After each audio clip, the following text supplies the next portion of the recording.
warahmatullahi wabarakatuh. Perkenalkan, nama saya Anidin Malai Muhammad. Saya dari kelompok 3 mata kuliah Agama dan Hak Asasi Manusia. Saya akan mempresentasikan hasil diskusi kelompok kami, yaitu tentang hak asasi manusia dalam perspektif agama. Yang pertama, hak asasi manusia dalam perspektif agama Islam. Untuk memahami konsep dan hakikat hak asasi manusia dalam agama Islam, terlebih dahulu kita harus mengetahui tentang hak asasi dalam agama Islam dalam bahasa Arab, yang dikenal dengan hak al-insani al-asasi, atau juga yang dikenal dengan hak al-insani ad-daruri, yang terdiri atas 3 kata. Yang pertama, kata hak, yang artinya milik, kepunyaan, kewenangan, kekuasaan untuk berbuat sesuatu dan merupakan sesuatu yang harus diperoleh. Yang kedua, kata manusia al-insan, artinya makhluk yang berakal budi dan berfungsi sebagai subjek hukum. Kemudian asasi, artinya bersifat dasar atau pokok. Secara terminologis, hak asasi manusia dalam perspektif Islam, Muhammad Khalifullah Ahmad telah memberikan pengertian bahwa hak asasi manusia merupakan hak yang melekat pada diri manusia yang bersifat kodrati dan fundamental sebagai suatu amanah dan anugerah Allah Subhanahu wa taala yang harus dijaga, dihormati dan dilindungi oleh setiap individu, masyarakat atau negara. Dengan demikian, hakikat penghormatan dan perlindungan terhadap HAM dalam agama Islam atau dalam konsep Islam ialah menjaga keselamatan eksistensi manusia secara utuh dan adanya keseimbangan, yaitu keseimbangan antara hak dan kewajiban serta keseimbangan antara kepentingan perorangan dan kepentingan hukum. Yang kedua, hak asasi manusia dalam perspektif agama Kristen. Hak asasi manusia dapat dilihat melalui 2 sisi. Yang pertama, mengkaji dari sudut pandang iman serta teologi Kristiani, apa, mengapa, dan bagaimana hak asasi manusia yang berlaku universal bagi setiap orang di semua tempat. Yang kedua, meletakkan upaya tersebut di dalam rangka seluruh umat manusia untuk mengusahakan yang terbaik bagi setiap orang dan semua orang sesuai dengan hak-hak asasinya sebagai manusia. Hak asasi manusia adalah satu hal, perumusan tentang hak asasi manusia adalah satu hal yang lain. Hak asasi manusia khususnya umat Kristiani telah mendapat perlindungan dalam Undang-Undang Dasar 45 dan memiliki beberapa hak yang dapat menjamin kesejahteraan. Di antara hak tersebut adalah yang pertama, hak kebebasan. Hak kebebasan adalah hak yang bersifat melindungi kebebasan dan otonomi manusia dalam kehidupan pribadi. Jadi hak kebebasan hakikatnya dimiliki oleh manusia untuk menentukan dirinya sendiri. Maksudnya, kebebasan itu tidak menekankan segi bebas dari apa, melainkan bebas untuk apa. Yang kedua, hak demokrasi. Hak ini berdasarkan akan kedaulatan rakyat. Kata demokrasi berarti keadaan yang menentukan berdasarkan suara rakyat.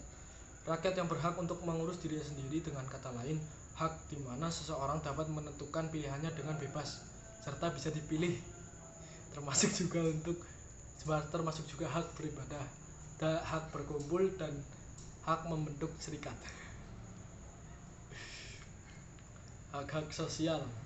Hak ini berdasarkan kesadaran bahwa masyarakat dan negara berhak untuk mengusahakan kesejahteraan pihak-pihak yang lemah dalam masyarakat. Hak-hak sosial dapat menjamin kesejahteraan masyarakat dalam bidang pekerjaan, jaminan sosial dalam masyarakat, upah yang wajar.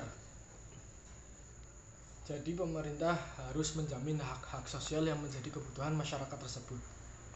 Dalam hak sosial ini, warga negara berhak meminta kesejahteraan sosial kepada pemerintah. Yang ketiga, hak asasi dalam perspektif agama Hindu. Di agama Hindu memiliki konsep HAM yang tinggi dengan tertuang di dalam kitab Veda, baik Veda Shruti maupun Veda Smriti, tentang persamaan di dalam Bhagavad Gita.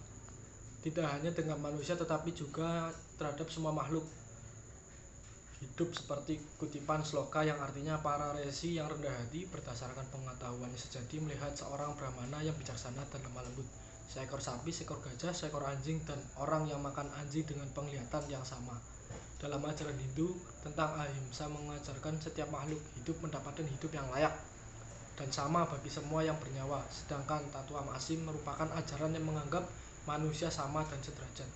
Kata ahimsa terdapat dalam buku-buku suci agama Hindu klasik, Upanishad, Yoga Sutra, dan Bhagavad Gita. Secara harfiah, kata Sanskrit itu berarti ketiadaan gangguan, ketiadaan serangan, atau ketiadaan kejahatan. Ahimsa adalah gaya hidup yang menjauhkan diri dari segala perbuatan yang menyakiti siapapun atau merusak apapun. Ahimsa adalah nazar asketis bagi orang yang mencari kebebasan dan kekudusan. Setelah sekian abad, ahimsa dipakai secara terbatas di kalangan agama Hindu. Kemudian materi yang selanjutnya akan dibawakan oleh Lailatul Rahmah yang akan membawakan materi tentang perspektif agama Buddha dan agama Konghucu. Oke, stop. Assalamualaikum warahmatullahi wabarakatuh. Di sini saya akan menjelaskan mengenai hak asasi manusia dalam perspektif agama Buddha dan agama Konghucu. Agama Buddha sangat menaruh peduli terhadap hak asasi setiap bentuk kehidupan hingga makhluk sekecil apapun, agar persoalan hak asasi manusia dapat didudukan pada tempatnya secara benar. Dapat disimpulkan bahwasanya dalam agama Buddha terdapat hak asasi manusia secara nilai kemanusiaan dan nilai-nilai moral terhadap makhluk sekecil apapun itu. Bagi umat Buddha, memiliki batin yang luhur atau Brahma Vihara dan melaksanakan Pancasila berarti menghargai dan melindungi hak asasi manusia. Lebih dari itu, selain hak manusia juga memiliki kewajiban. Dapat disimpulkan bahwasanya dalam agama Buddha, hak asasi manusia haruslah dilaksanakan baik dari hal-hal yang kecil maupun hal-hal yang besar. Karena dalam agama Buddha menaruh peran peduli terhadap hak asasi manusia dalam bentuk kehidupan-kehidupan hingga makhluk sekecil apapun. Untuk konsep hak asasi manusia dalam agama Konghucu tidak berbeda jauh dari perspektif agama Buddha. Dalam ajaran agama Konghucu, manusia adalah makhluk ciptaan Tuhan Yang Maha Esa, pembawa sifat Tuhan dan dunia. Manusia diciptakan melalui kekuatan alam atau yin dan yang, persatuan antara roh-roh suci dan sifat-sifat hewaniah, serta hakikat yang terhalus dan abstrak, yaitu 5 unsur: bumi, tumbuh-tumbuhan, logam, api, dan air. Unsur yin adalah sifat wanita, dan sedangkan unsur yang adalah sifat pria. Keduanya saling melengkapi atau menggenapi. Menurut ajaran Konghucu, semua manusia ketika dilahirkan ke dunia membawa kodrat sebagai makhluk yang pada hakikatnya baik adanya. Agama Konghucu ini menjunjung tinggi hak asasi manusia, dan sebenarnya semua agama juga menjunjung tinggi hak asasi manusia.